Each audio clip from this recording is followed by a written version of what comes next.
Hi everyone, I'm Shelly from There's No Place Like Home at redheadmom8.wordpress.com. Today I'm going to be sharing with you some tips on a topic that really seems to have a lot of interest, and it's something that I've held off on just because I think that it's a little bit hard to explain, but I'm going to attempt to do that today, and that is relaxed homeschooling for high school.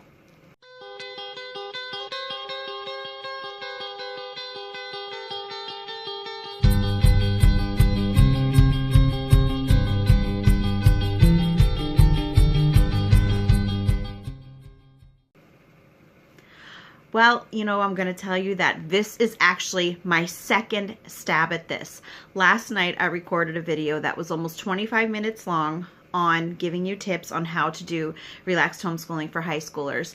And I scheduled it for 8 o'clock this morning, and then I just wasn't happy with it. So 6:30 this morning, I got up and deleted it and decided that I was going to do it all over again because I just want to make sure that I'm giving all of you the information that I really want to get across. So today I'm doing something that I did not do in my last video. I actually have notes to refer to because this is such an important topic.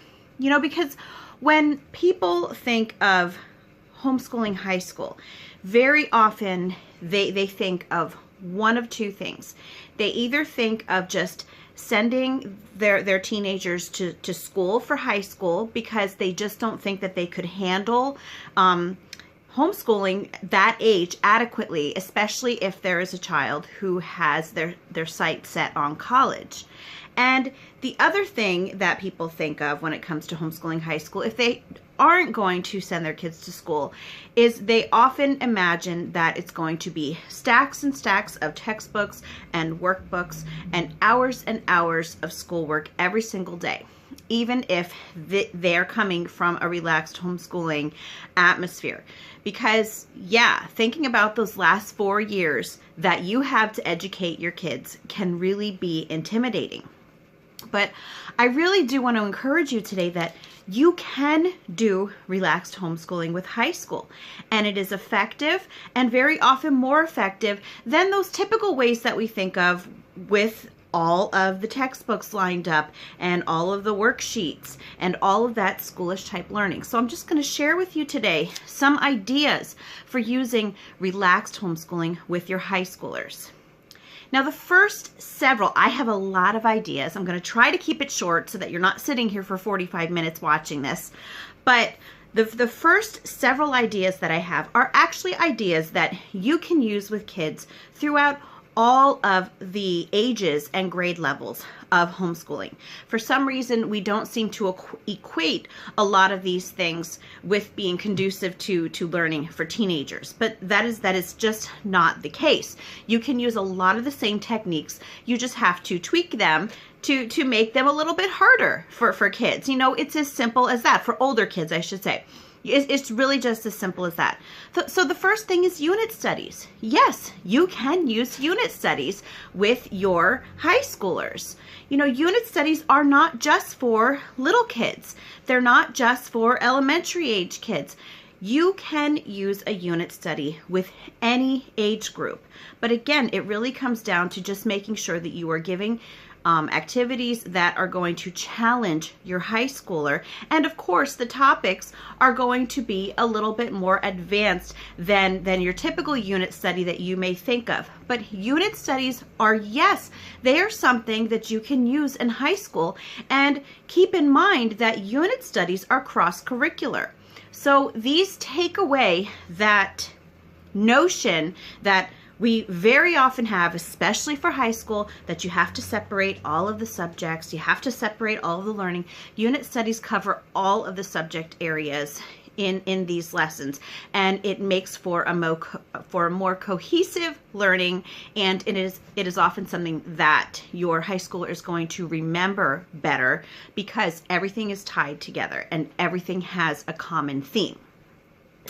Another way that you can encourage relaxed homeschooling for your high schooler is by maintaining a learning-rich environment in your home. And again, this is something that you can do throughout all of your homeschooling years, and it should continue on through the high school years.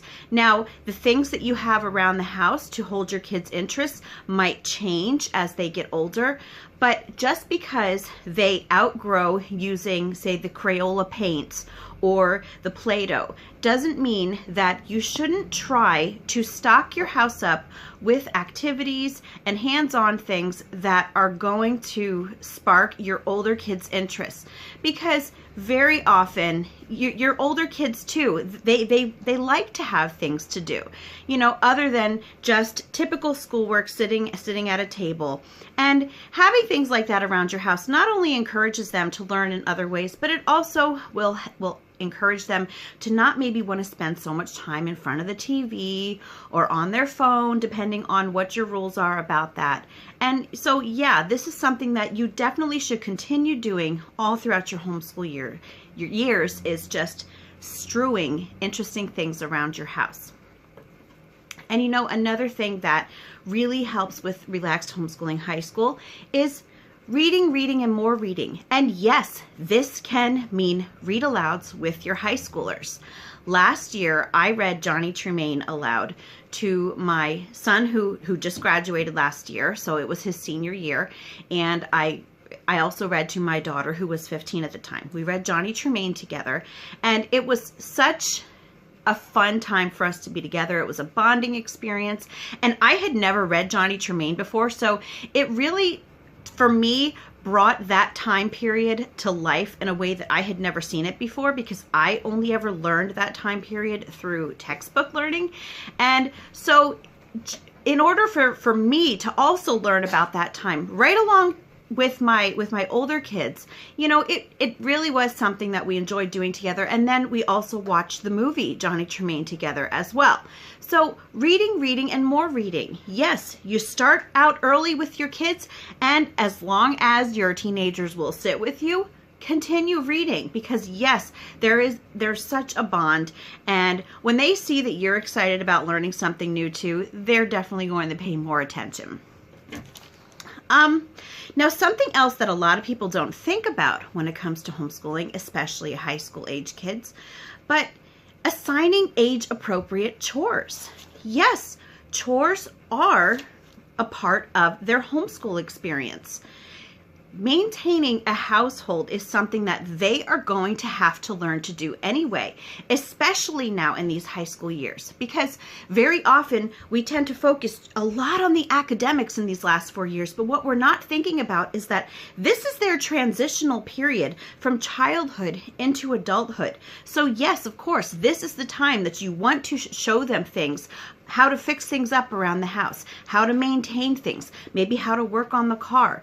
And you know, these age-appropriate chores can even include things like watching you do the family budget, or maybe they could go out and do the grocery shopping for you. But any of these skills definitely are part of their learning experience. And very often these types of activities, they're going to impact them more, because these are things that they're 100% going to need to know once they are out on their own. You know, that's a fact. A lot of the things that they're learning academically, you know, it's a little iffy. They might need it, they might not. These life skills are things that they will definitely need no matter what. And yes, they can be a part of your homeschool routine.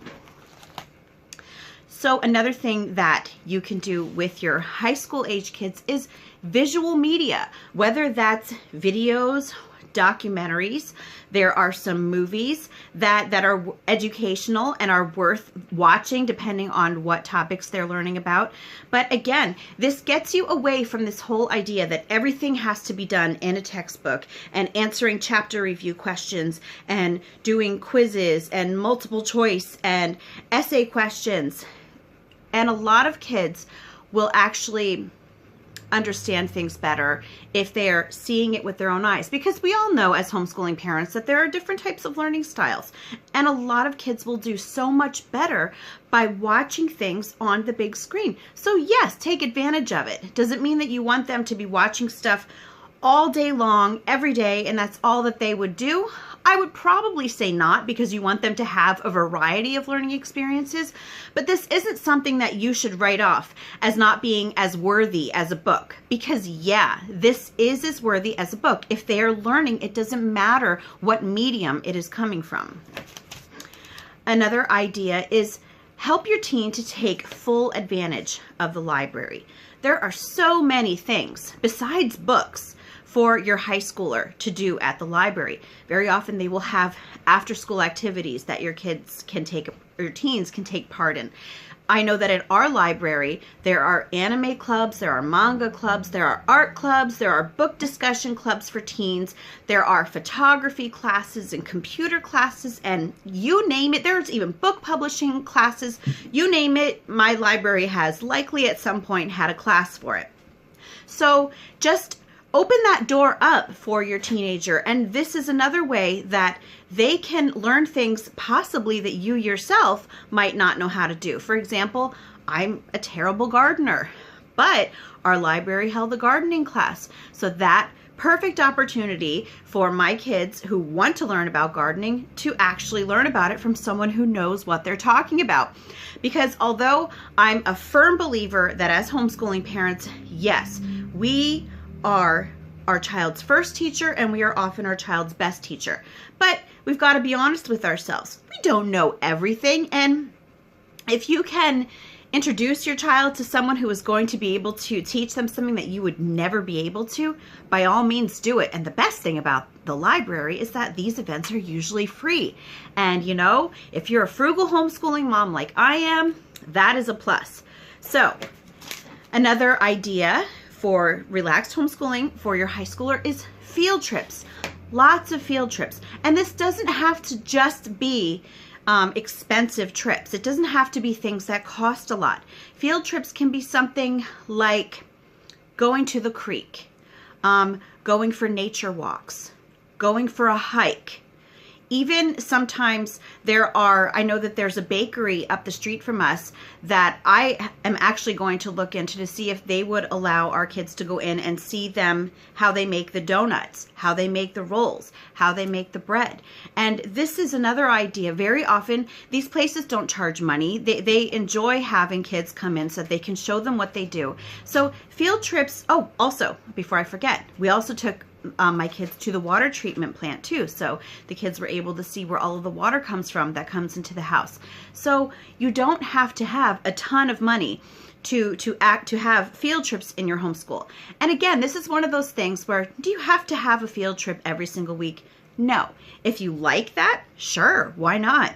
But you don't have to. You don't want to do it to the point where you're going to burn out and just not feel like doing that anymore. It has to, you just want to do it in a way that is going to fit your family. You know, it's going to look different for everyone. Another idea for relaxed homeschooling for your high schooler is letting them do lots of experiments. And you know, this can be as much as watching videos. YouTube has a ton of great science experiments. It's even for older kids, yes.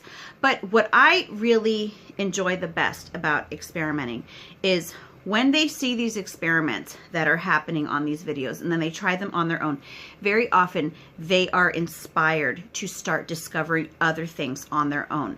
So this is one of those things with keeping your home supplied with interesting things for them to do, because if you are providing them with the materials that they need to do all sorts of things, you are going to find, especially with your older kids, that they love learning things on their own. They love discovering things on their own.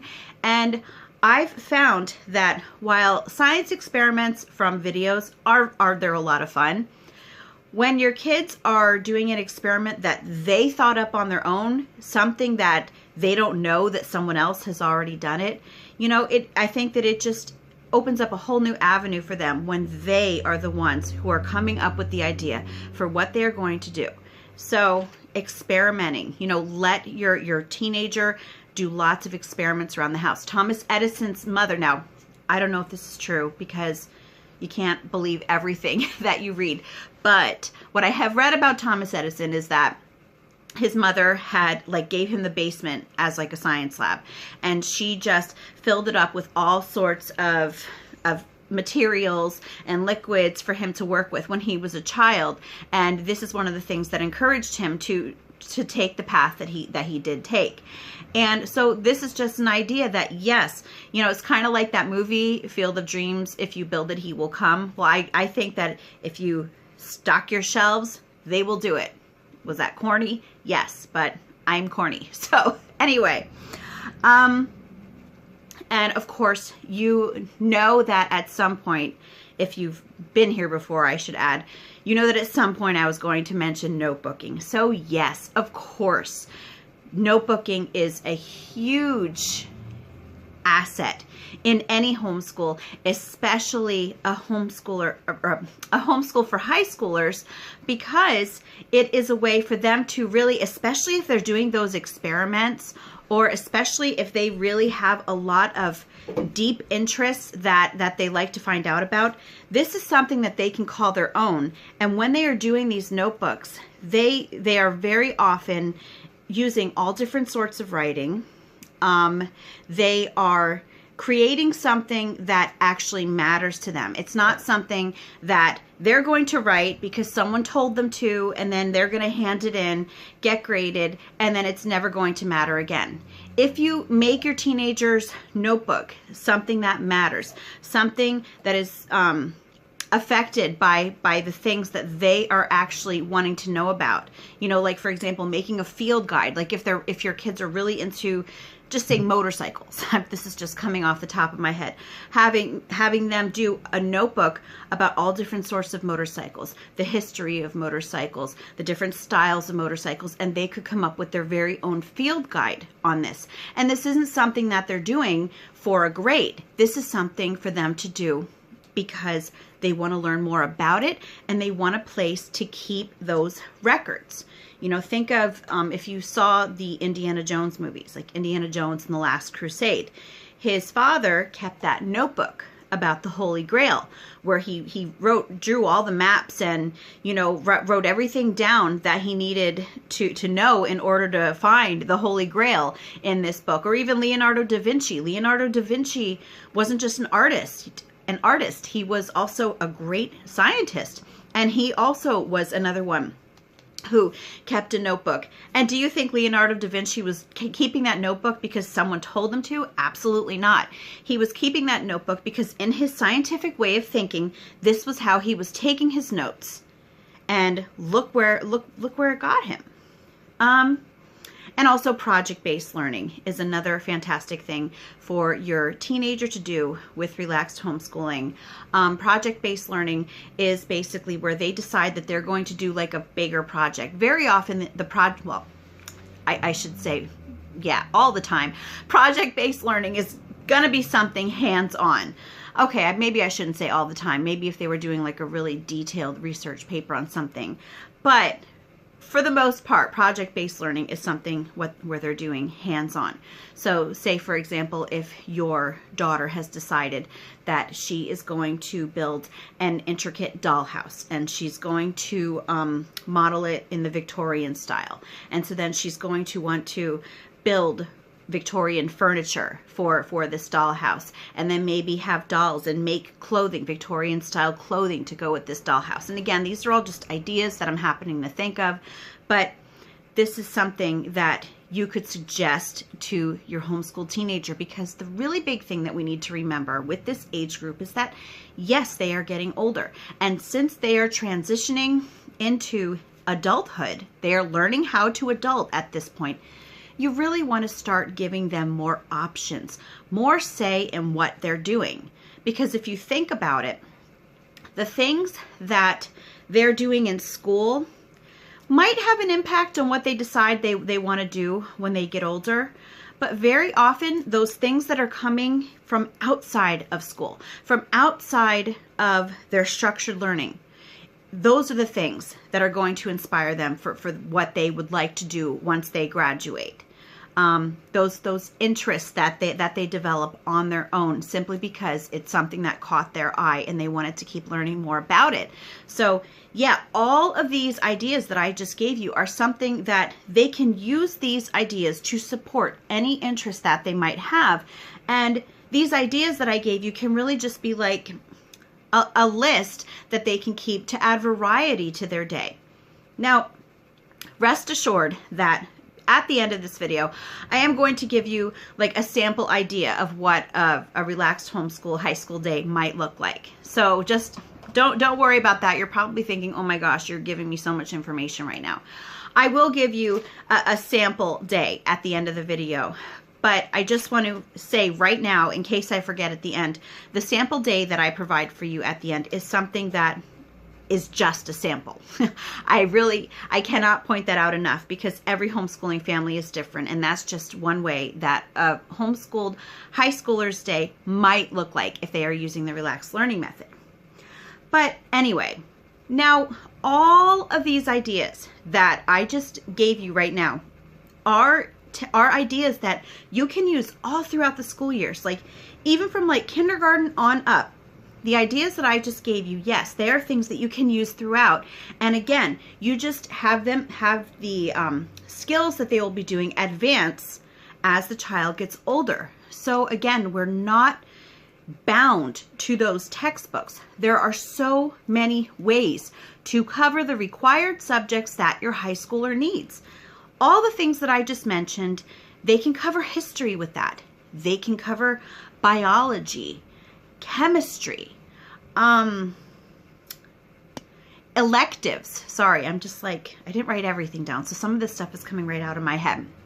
But yeah, I just wanted to show you that there are so many options for your teenager that you don't want to just confine yourself to, or your teenager, to that 6-hour school day with textbooks, when they very likely will not remember the things that they're learning with those textbooks, unless they are a child who learns well that way. I found that most kids do not, but yes, there are some children who do tend to prefer those textbooks and actually do absorb it. So anyway, that's important to point out. Anyway, so now I'm going to move into some ideas that might be a little bit better for older kids, for high school age kids. And yes, I'm sure that you could use some of these ideas that I'm going to bring up now with a little bit of younger kids, but if you're here watching a video about high school, I'm sure you're not concerned about that right now. But one of the things that you can do for your high schooler, if you really would feel more comfortable using some sort of textbook, especially if they will be going off to a college that has specific requirements to get in.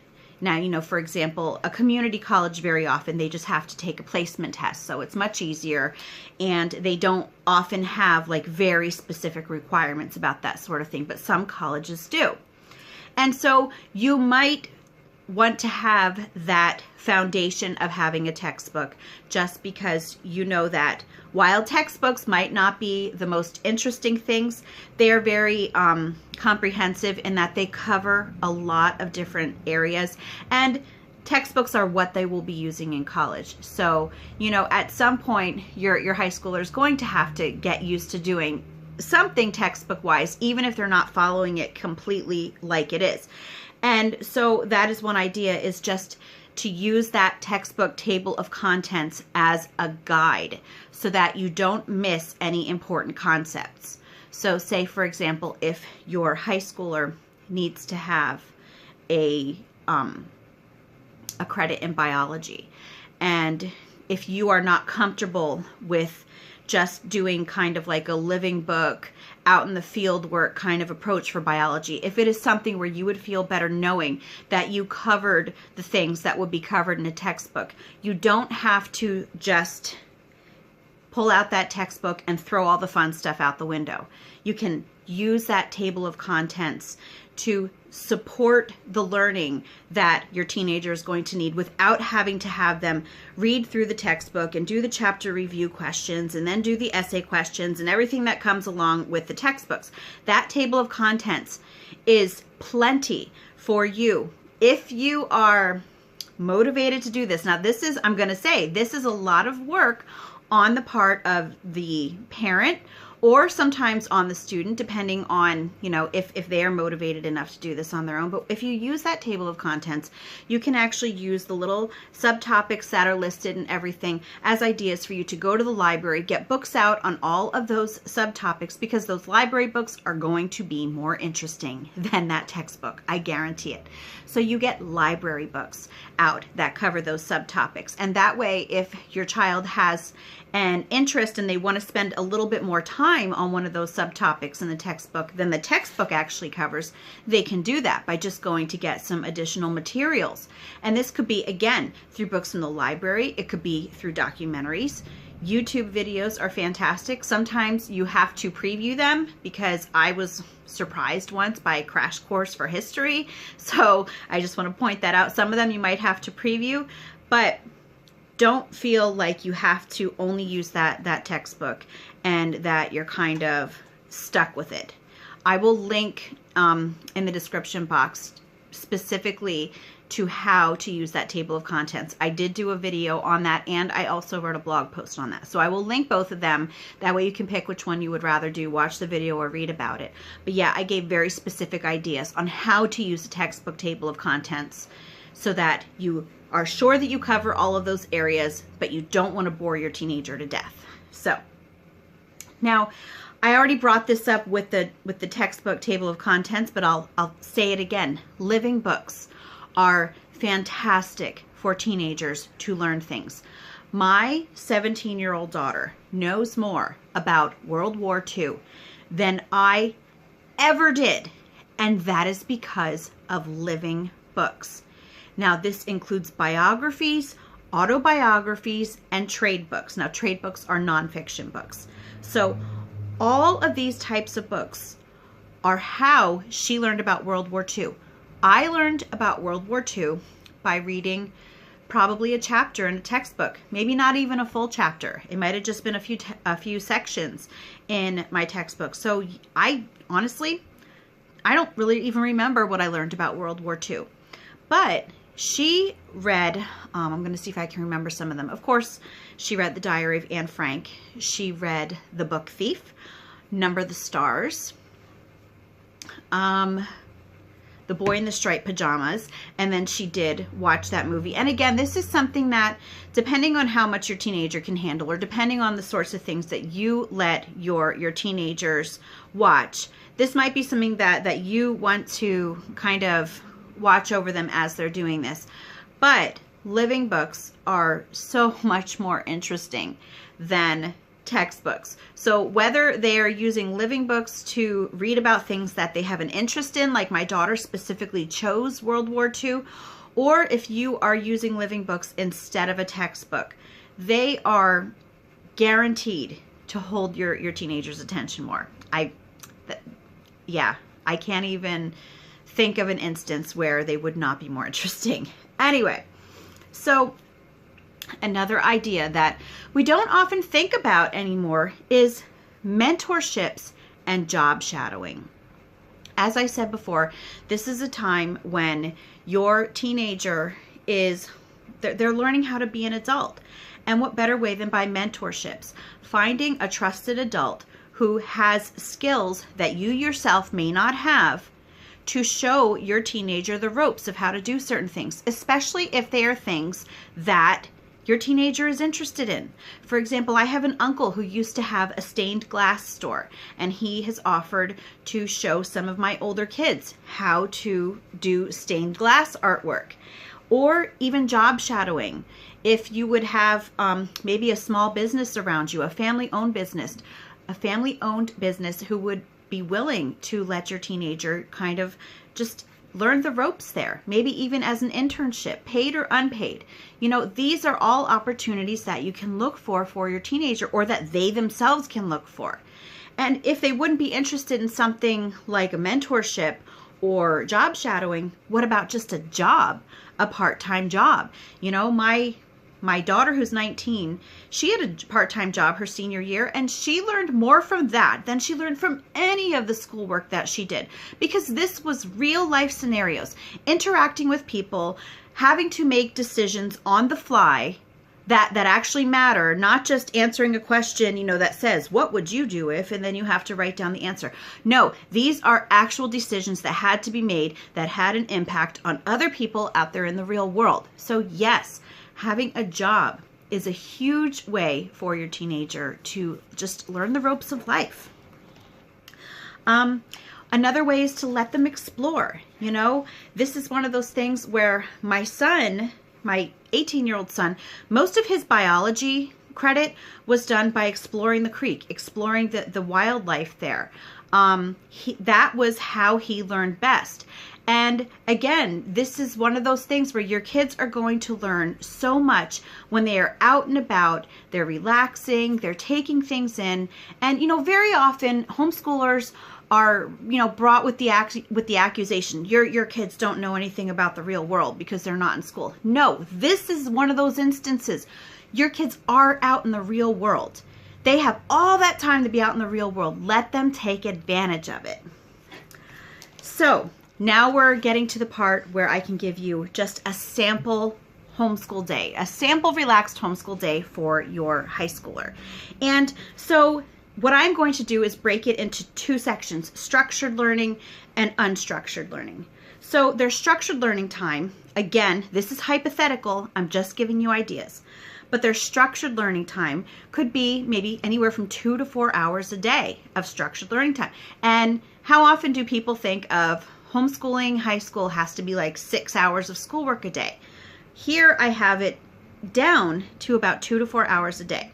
So for example, they could do silent reading for 30 to 60 minutes a day. Now the silent reading might also include living books in addition to any other literature that they're doing. So that might include living book reading that they also have to do. Then notebooking. They might notebook about something that they have learned about, maybe something out of their living book, and that could take another 20 to 30 minutes. Then any book work that they have, if they have a grammar book, if they have a math book, if they have any sort of textbook that they are spending time working in, they could spend anywhere depending on how many they have. Now in a relaxed homeschool, I'm guessing that usually it's just going to be a couple. My high schoolers only do grammar and math out of an actual book. So for that, I'm going to say 30 to 75 minutes, depending on what the assignment is for that day. And then anything left over would be like unit study or hands-on activities that your teenager would be doing. And that would be 30 to 60 minutes. So my notes have flipped over now. So 30 to 60 minutes for like unit study activities if your kids are doing a unit study, or if there are hands-on activities that they're doing, that could happen during this structured learning time also. Now, just because they only spent those 2 to 4 hours in structured learning time does not mean that that is the only time that they are learning. If you know me, you know that I truly believe that learning is something that goes throughout life. It's not something that can be stopped. If your child is awake, they are learning. So that's not to say that, that's not an adequate amount of time for a high schooler to be learning. Well, that's good, because that's not the only time they're learning. Because some ideas of things that they can be doing in their unstructured time are, as I mentioned before, part-time employment, pursuing their own interests, not something that you told them, okay, I want you to go out and spend 30 minutes studying frogs in the creek. When I say unstructured time, this is something that they are doing in their free time of their own volition. Maybe they could go to the library. Sometimes they will watch interesting and educational movies and documentaries. And other times they might spend time. These are things that your kids could be doing in their own spare time, doing because they want to. But again, these are all things that support their learning. And I just want to really quickly head back to when I was talking about when they can go out and explore. And I was telling you about how my son would learn his biology by going to the creek. And there are so many other ways they can explore and cover any sorts of credits that they need. For example, going out, like my daughter, when she goes out on her nature study walks, she does photography. If you have a child who was really into geology, they could study rocks as they are out and about in these nature studies. They could also, if they're into bugs, entomology would be a great science credit or a great elective for a child or for a teenager. I always say child, but for a teenager who is really into learning about bugs, entomology is just one of those things that they could also be doing to, as they're out and about exploring the world around them, whether it's in their structured learning time or whether it's in their free time. But these are just some ideas that I hope that I haven't confused you with it. And that's the whole reason that I ended up not doing the video that I did yesterday, just because I felt like I spent 25 minutes and I didn't give you enough information. I'm hoping that this time I didn't give you too much information. I'm hoping that this is something that is going to encourage you. I do have a blog post that most of the things that I talked about today, I also talk about in that blog post. So that might be a good reminder for you. So I will leave that link in the description box for the blog post. But anyway, so yes, you can do relaxed homeschooling for your high schooler. I have done it. And anyway, that's all that I have for you today. If you like this video, give it a thumbs up. If you haven't subscribed yet and would like to hear more of what I have to say, I would love if you would do that. If you have any questions or comments, you can leave one down below. And if you like my work, you can support me on Patreon. I will leave the link in the description box for you down below. And I hope you have a great day.